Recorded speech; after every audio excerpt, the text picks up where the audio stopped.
Good morning, Nigeria, and welcome to another edition of What's Your Take? My name is Dayo Akintobi, and I'll be taking you through all the big stories that made the headlines this past week.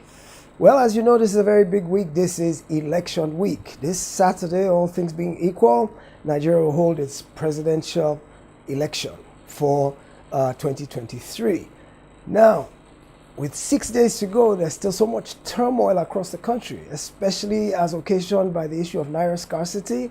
Well, I'm happy to report that the fuel shortage is actually getting better. The queues are reducing and there's a bit more fuel in the system, but it is still not adequate and people are still going through pains to get petrol. But by and large, the bigger problem is the issue of Naira scarcity, the issue of insecurity, and the issue of INEC's preparedness, because also in the news, there's been another attack on an INEC facility over this weekend. So these are some of the issues that we'll be looking at. And joining me to tell us about some of these stories is our newscaster, Yetunde Afolabi. Yetunde, how are you this morning? Good morning, Dayo. I'm very well, thank you. A very fine morning to you. How was your weekend and how did this issue of the Naira scarcity affect you? Did you have any personal experiences, personal inconveniences, or were you in any way sidelined by virtue of the fact that you didn't have any cash in your pocket? Well, I couldn't step out this weekend solely because of the cash, but I stepped out sometime last week and it was via an Uber. I told him I could offer cash, and he offered to give me a discount as well as pay for my lunch because he was excited to get cash for the trip. So it's not very pleasant not having cash in my pockets and my wallets, but let's see how it goes. Yes, your experience is typical of many Nigerians, so you're not alone in that respect. All right, so let's, without further ado, get to look at some of the stories that made the headlines last week. Joining me to take a look at these stories and to take a deep dive into analyzing them is Deji Bademosi, a journalist based in Lagos. Welcome to the show, Deji. Thank you very much. It's wonderful having you with us today. All right, Yetunde, over to you. Tell us what you have for us on the first story. Naira crisis. APC governors adamant, task President Buhari, Attorney General Malami, and CBN Governor Godwin Emefiele to obey Supreme Court order. The National Working Committee, NWC, of the All Progressives Congress, APC, has asked the President, the Attorney General of the Federation, and the Governor of the Central Bank of Nigeria to obey the order of the Supreme Court on the implementation of the Naira swap policy. Thank you, Yetunde.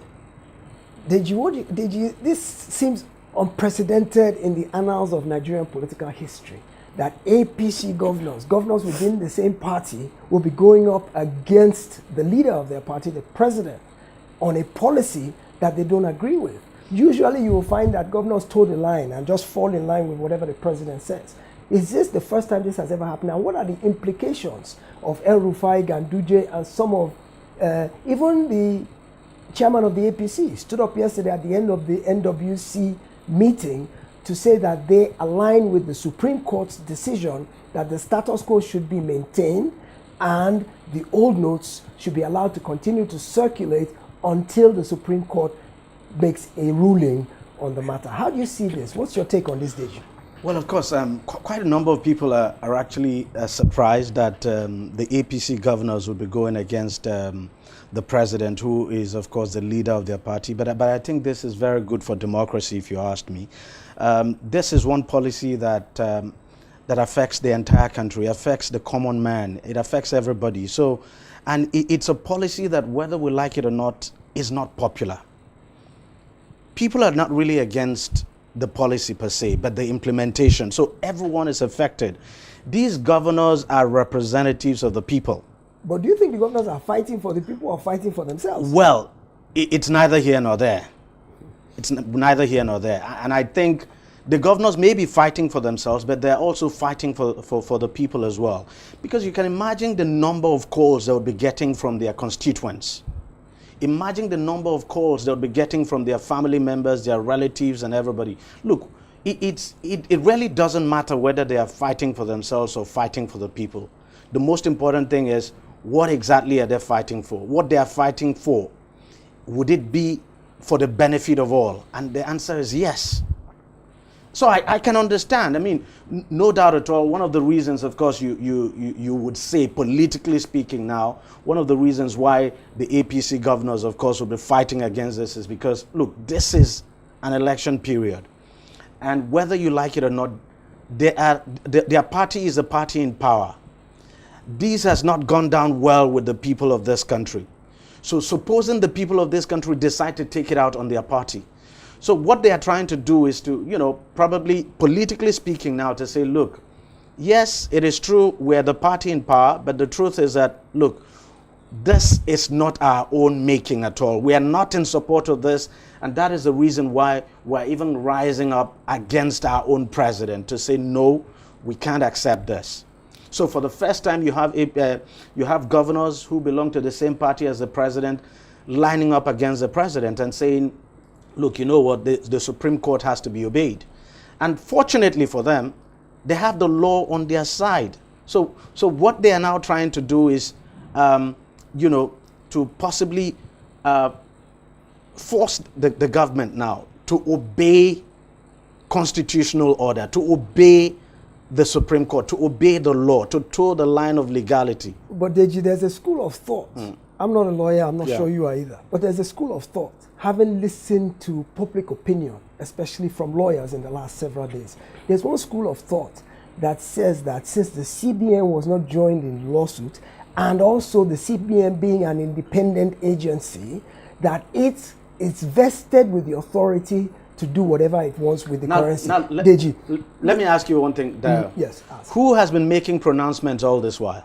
In terms of the currency? Yes. The CBN. Is it the CBN or the president? So, for instance, who for instance, gave the order for 200 Naira notes to be the old notes? It's the president. Yes, because the CBN now, hold on. No, but this is the point. Who, before the CBN started this policy, yes, you saw how many times the CBN governor had to go consult with the president. Yes. And it's clearly stated in the CBN Act that when it comes to the issue of the currency, redesigning and what have you, the CBN does it in consultation with the president. Absolutely. And the argument that has been made by some other lawyers too, and that I buy, is that, look, the independence that you're talking about, the independence of the CBN has to do with its statutory function. Right. So the CBN is not an independent entity. Whether you like it or not, the CBN still take orders. It's a creation of the Constitution, and it's an agency of the federal government. Yes. And that is the reason why before the CBN started this whole process of redesigning the currency, the CBN governor had to go seek audience with the president, get the president's approval. Don't also forget, when after the CBN governor had made the announcement, don't forget that at some point when the issue became very contentious and people were asking that the date should be shifted. Remember, the initial date was not February 10th. Yes. The CBN governor had to travel to Naira to meet with the president. It was only after the CBN governor got the approval of the president that he came out to announce that he was shifting. The governor was, that they were shifting. So this, as far as I'm concerned, and from what I have heard from other senior lawyers as well, the CBN is bound by this. And one of the reasons that I understand the CBN, if the governors had just taken the CBN to court, they would have been required to, for instance, to file the case to file the case before a federal high court, a federal institution. Yes. And even at that, you need to give a certain amount of notice now before filing that case. Yes. So we probably would not be here today. And the truth is that state governments actually have the powers and the rights to take up an issue now against the federal government before the Supreme Court, and that's what they have done. And I think the Supreme Court justices, for God's sake, I think we must accept the fact that, look, these men know the law. They are not stupid. They know the law better than we do. They know the law better than most of the lawyers who are speaking. This was a unanimous decision by the panel of 7 justices. There are some people who will ask you that the Supreme Court's role is interpreting the Constitution. They are to interpret law, not make law. Well, have they made it? The truth is, have they made any law? But if what law were they interpreting by telling the CBN to carry on distributing old notes? What law were they interpreting? They said maintain status quo. Maintain status quo is allow what was before this issue came. Yes. Allow it to flow. So it's not as if, listen, it's not as if they made a law. I'm not a lawyer. I'm not a lawyer, so I'm not in the best position to even speak on probably the functions and what the Supreme Court should have done and what it shouldn't have done. Yes. But I think the Supreme Court decision, as far as I'm concerned, was the right one. Yes. And the Supreme Court in this case, I mean, having looked at the hardship that this policy has caused, having looked at several other issues, it decided to give that injunction. And what's wrong in waiting? What's wrong in waiting until February 22nd, when the Supreme Court would hear the matter and probably whether change or make? What's wrong in waiting? And can we deny, Dio, can we deny that Nigerians are not suffering as we speak? No, we can't. What is the essence of government? Exactly. I think that's where the going. That's the key thing. I think that's what's the essence of government? Is that no matter what it takes, as long as it impacts the people, all three levels of government should find a way to create succor. So what's the essence of government? People. Absolutely. Thank you on that, Deji. Let's go, Yetunde. We're fast running out of time. So Yetunde, take us through the next story, which I think is still on the issue of this Naira scarcity. We may have addressed some of it in what we've discussed before, but I'm particularly interested in the part where President Buhari is asking for patience and vowing to end the hardship. Over to you, Yetunde. Yeah. Still on Naira scarcity, pains worsen as Naira scarcity continues across the country. President Buhari asks for patience, vows to end hardship. President Buhari has appealed to Nigerians to be patient as the government takes appropriate measures to ease the hardship being experienced from the Naira scarcity. In a video message from Ethiopia, where he's currently attending an African Union summit, the president said, "I want to once again assure you that I am fully aware of the current hardship you are facing, as a result of some policies of the government which are meant to bring overall improvement to the country." The president also drummed up support for the presidential candidate of his party, Senator Bola Ahmed Tinubu, saying, "He is reliable and I know he will build on our achievements." How do you see this, Dio? 2 weeks ago, the president promised to resolve the issue on Naira scarcity. What's your take? Interesting, yes. Deji, 2 weeks ago, we talked about it on this program that President Buhari asked us to give him 7 days to resolve the Naira scarcity. And what did he do? And it's 14 days, 15 days, 16 days, and we're still going through the same rigor. So when I hear him yesterday in his video message saying, please be patient, give us some more time to sort this problem, I take it with a pinch of salt. How do you see it? I take it with a pinch of salt as well. And, you know, is it not an irony that you're asking for patience to solve a problem that you created? Yeah. So this is not a problem that was thrown on us. No. This is a problem that was created by the president. And the president is now asking us for patience to solve the problem that he created. Could it be that he didn't anticipate or foresee some of these issues? How could he not have seen? How could he not have seen? How could he not have anticipated this? Wasn't this discussed at ESCO? Maybe he didn't get the right advice. No, but the truth is, the question, and I think that's a question we need to ask. Yes. Was this actually discussed at the Executive Council meeting of the Federation? Was it discussed? What was discussed? Did the president, was the ESCO unanimous in their decision to say about the whether president, to do it or not? Whether to do it or not? Or how to do it? Or how to do it? How could you not have anticipated that this was going to happen? I'm shocked that the president did not know before now that about 60% or more of Nigerians are unbanked. The president did not know before now that this country, that the economy of this country is basically run on cash. It's informal. The president is not aware that the majority of Nigerians live in rural areas. When the multidimensional poverty index came out the other day, it became very clear to everyone that the majority of Nigerians live in rural areas, and that is where poverty actually resides. So the president didn't have all of this information. Even his minders and all those who advised him didn't have this information. I can't understand. You know what I think? This is what happens when you let politics come in the way of what should have been a very fantastic policy. This is politics now, trumping monetary policy. And I sympathize with the CBN governor too. He's just a pawn in a chess game. Yeah, exactly. What could he have done anyway? But some people would say, look, if you're a man of principle and you know this is not right, what do? You can step aside. You can decide to resign.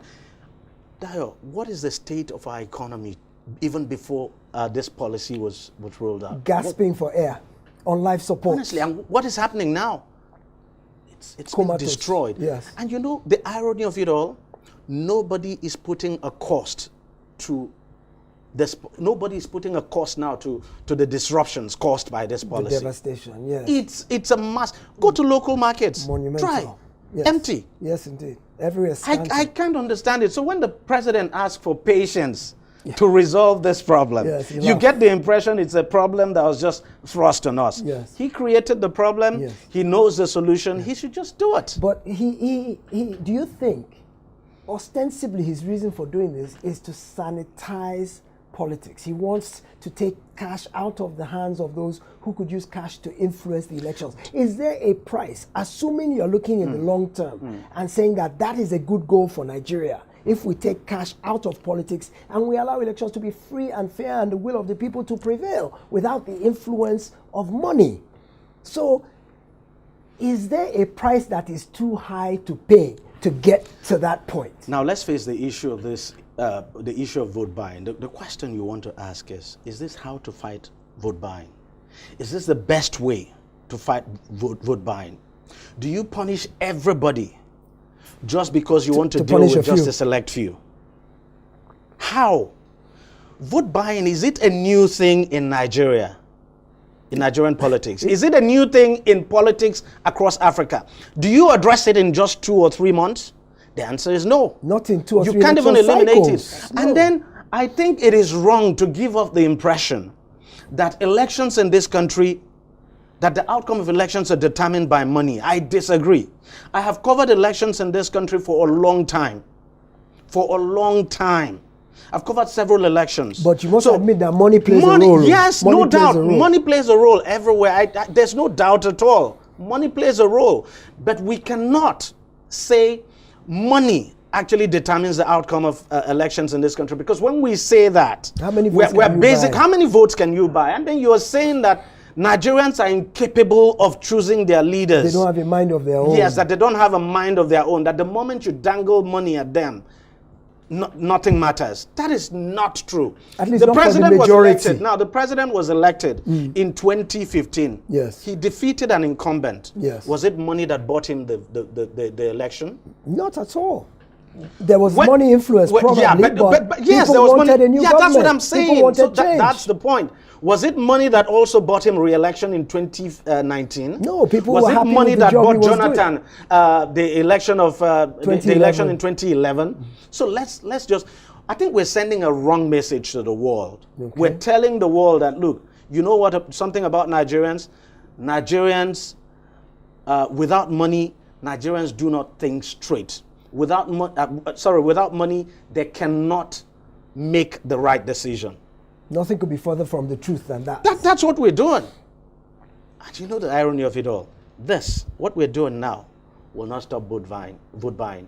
It will rather worsen it. Yes, because people will sell their vote for cheaper now to get a small amount of money. People cannot get access to the new notes. Yes. And then, I mean, imagine the POS operator who sells 10,000 naira for 4,000 naira. And then if you, as a voter, who probably hasn't eaten or has been struggling to get hold of this new notes, suddenly somebody appears and then gives you 2,000 naira on election day and say, look, you take. You would want to take it. So most of these people that they accuse of selling their votes would want to do that. Yes. So what we have done is to worsen the problem of vote buying. It just doesn't make sense to me. So this is certainly not the way to fight vote buying. If people are why do you have the EFCC? Why do you have the security agencies? Why are we making excuses for them? So it's not the policy you have the problem with, it's the way and the timing that is Yes, implemented. yes. Good to redesign the currency. I mean, we know that the CBN governor made it clear that, look, we haven't redesigned this currency for how long now? For about 19 years, and that the policy is that I think maybe after 5 or 10 years, there should be a new note. So good, we're doing this. But how do you do this in just one fell swoop? Come, you ask people to come, bring their money. You call it Naira swap, that you want to swap their money. So the whole idea literally means bring and you take. But what are they doing?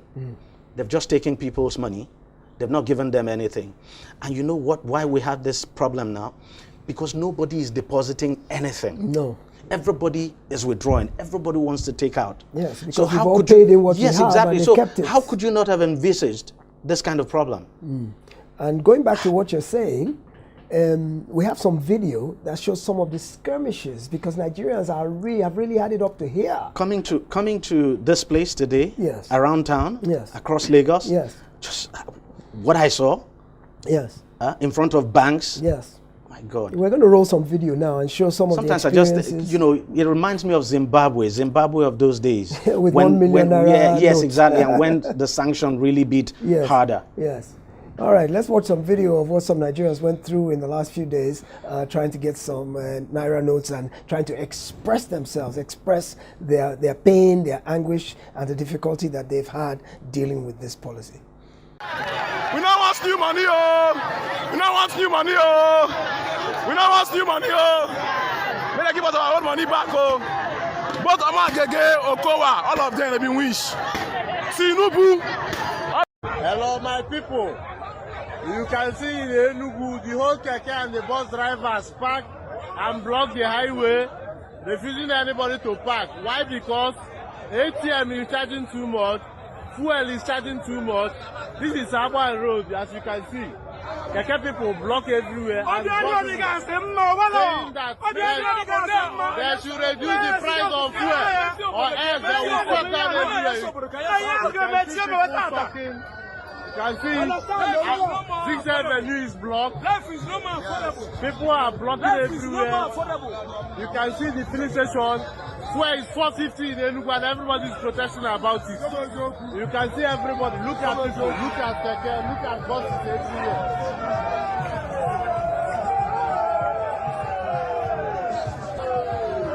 As you can see, people are blocking the road, saying there is no more other movement. They don't want to do Keke again, no bus again.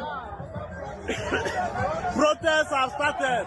Revolution have started in Enugu against government and independent marketers of fuel and people who are making this. And there you have it, a bit of the pain being expressed by Nigerians over the weekend at the difficulty and the hardship that we're all experiencing from this Naira shortage. In a related story, the Kaduna and Kano governors and some other governors are beginning to go against, they're no longer waiting for the Supreme Court date to arrive. They've taken some steps on their own to bring some succor to their parents, to their citizens, as Deji has mentioned earlier. Yetunde, can you tell us the next story about what the governors are doing to ease the hardship on some of their citizens? Of course. Naira swap. Kaduna, Kano governors, others, direct continued use of old notes in their states. Going explicitly against the president's and the administration's position on the old notes, some governors have directed agencies in their states to continue accepting the old notes in accordance with the subsisting Supreme Court's order. In direct defiance of the president, Governor Ganduje of Kano State has stated that his government will destroy commercial banks in Kano states that refuse to accept old notes. Kaduna State Governor Nasir El-Rufai has directed MDAs in Kaduna State not to reject old notes. Other governors, including Babajide Sanwo-Olu of Lagos State, have threatened to revoke certificates of occupancy of any business that rejects the old notes. Dayo, what's your take on this confrontation between the federal government and some state governors? Thank you. Deji, you mentioned it earlier. You said as far as the responsibilities of the governors go, their primary responsibility is to their constituents, to the residents of their states. And whatever it takes, their primary responsibility is to give succor, find a way, of course, within the bounds of the law, to bring succor to their residents. Here we are now, seeing some governors standing up to the federal government, even within the same party. This struggle, this confrontation, will it have ramifications? First of all, can you really fight the federal government and win? Secondly, will there be ramifications or fallout for these maverick governors who are going up against their own leaders politically? Well, politically, some of the governors are actually doing their second and last term. So, and then you have a president who's doing his last term as well. Now, what would happen to them politically? I don't think much. I don't think anything much would happen.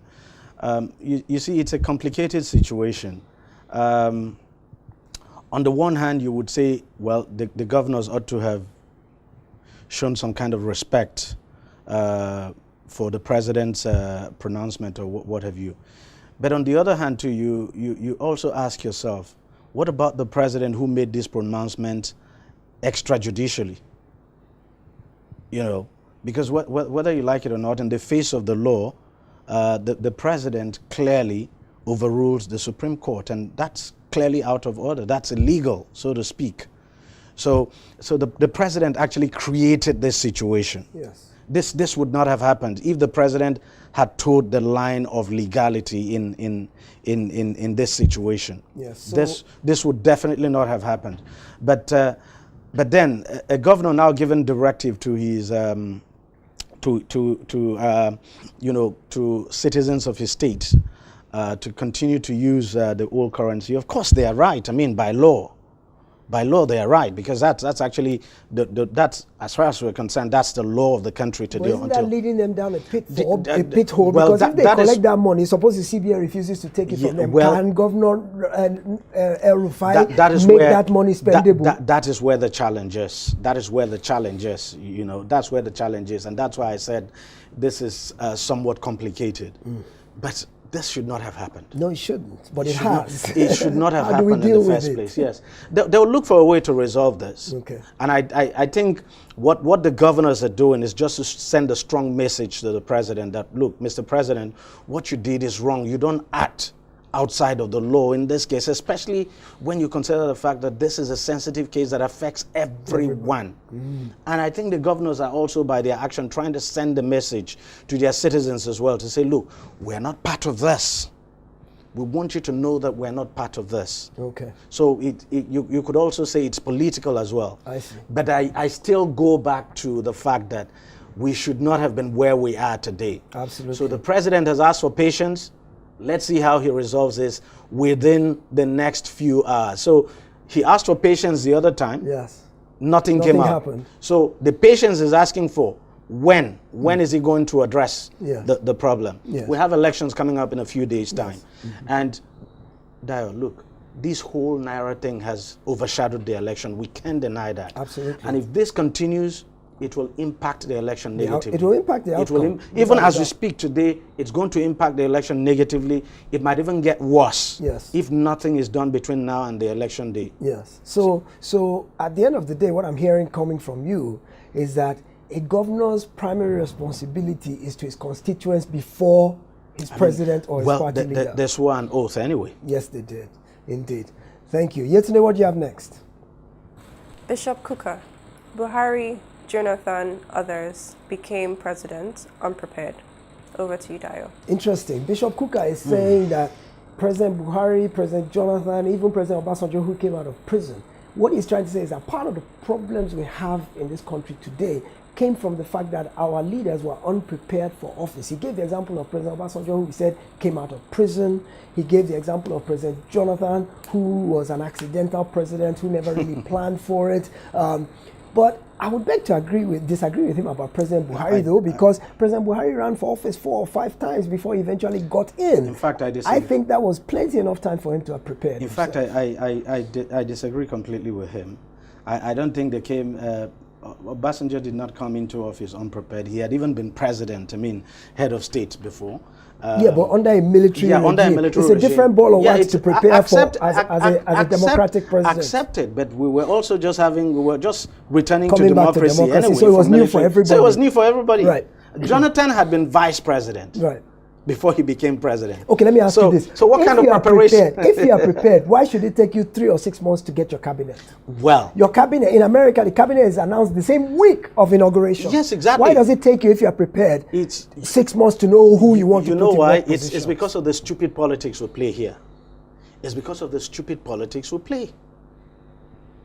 It's because of the stupid politics horse we play. Trading, Because you horse owe trading, this person a position. you want to appease everyone. And who says you cannot actually start with a couple of ministers and then, you know, as you move on, you add and all of that? It's a shame that it took, for instance, President Buhari several months before appointing his ministers. And you don't think that impacted governance?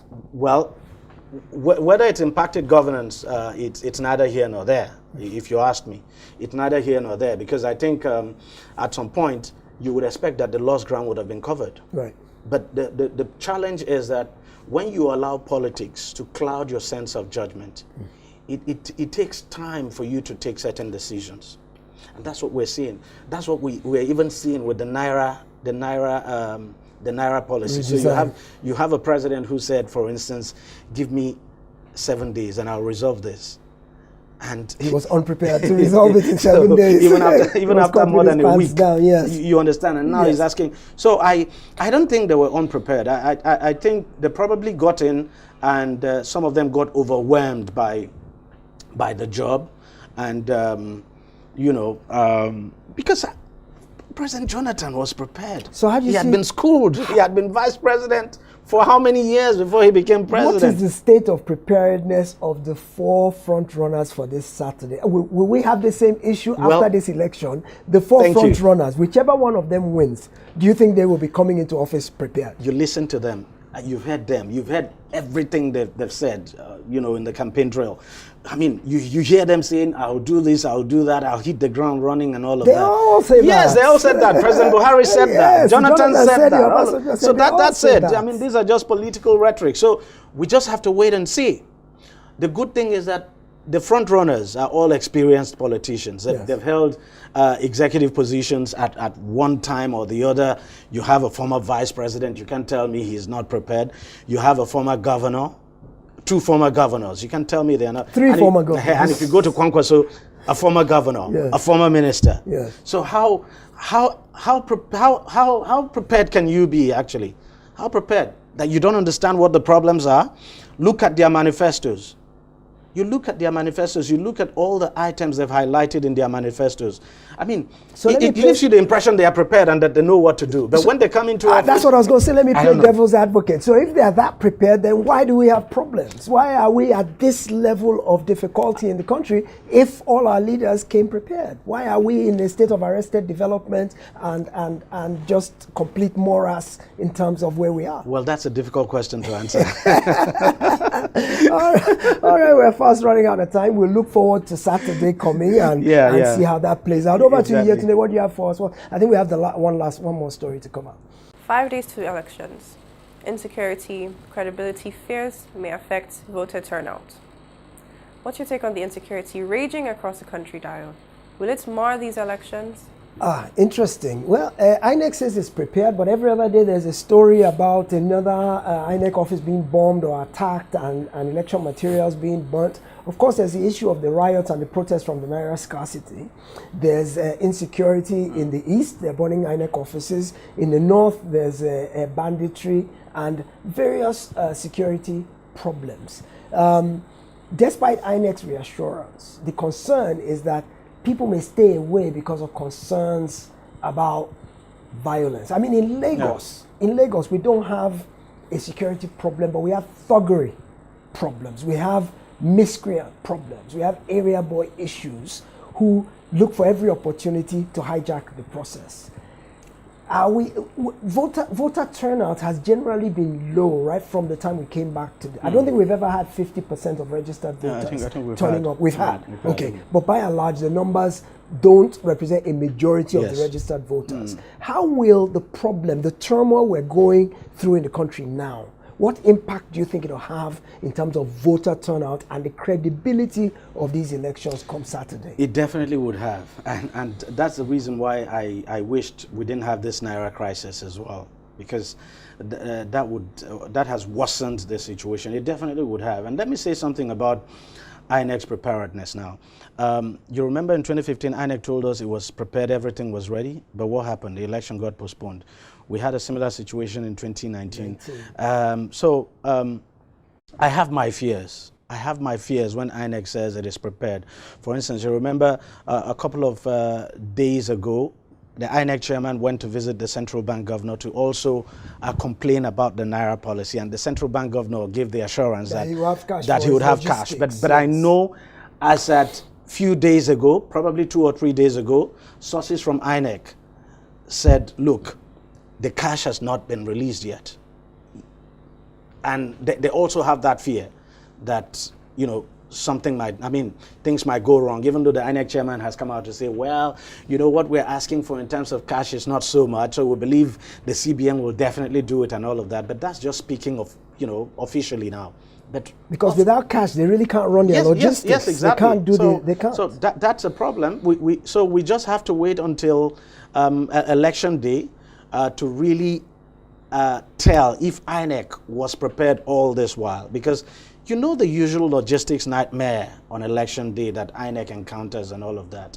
I do not think it's going to be substantially different this time, but let's just wait and see. In terms of voter turnout, as far as security is concerned, it will definitely affect turnout, especially in the southeast of the country where you continue to have attacks.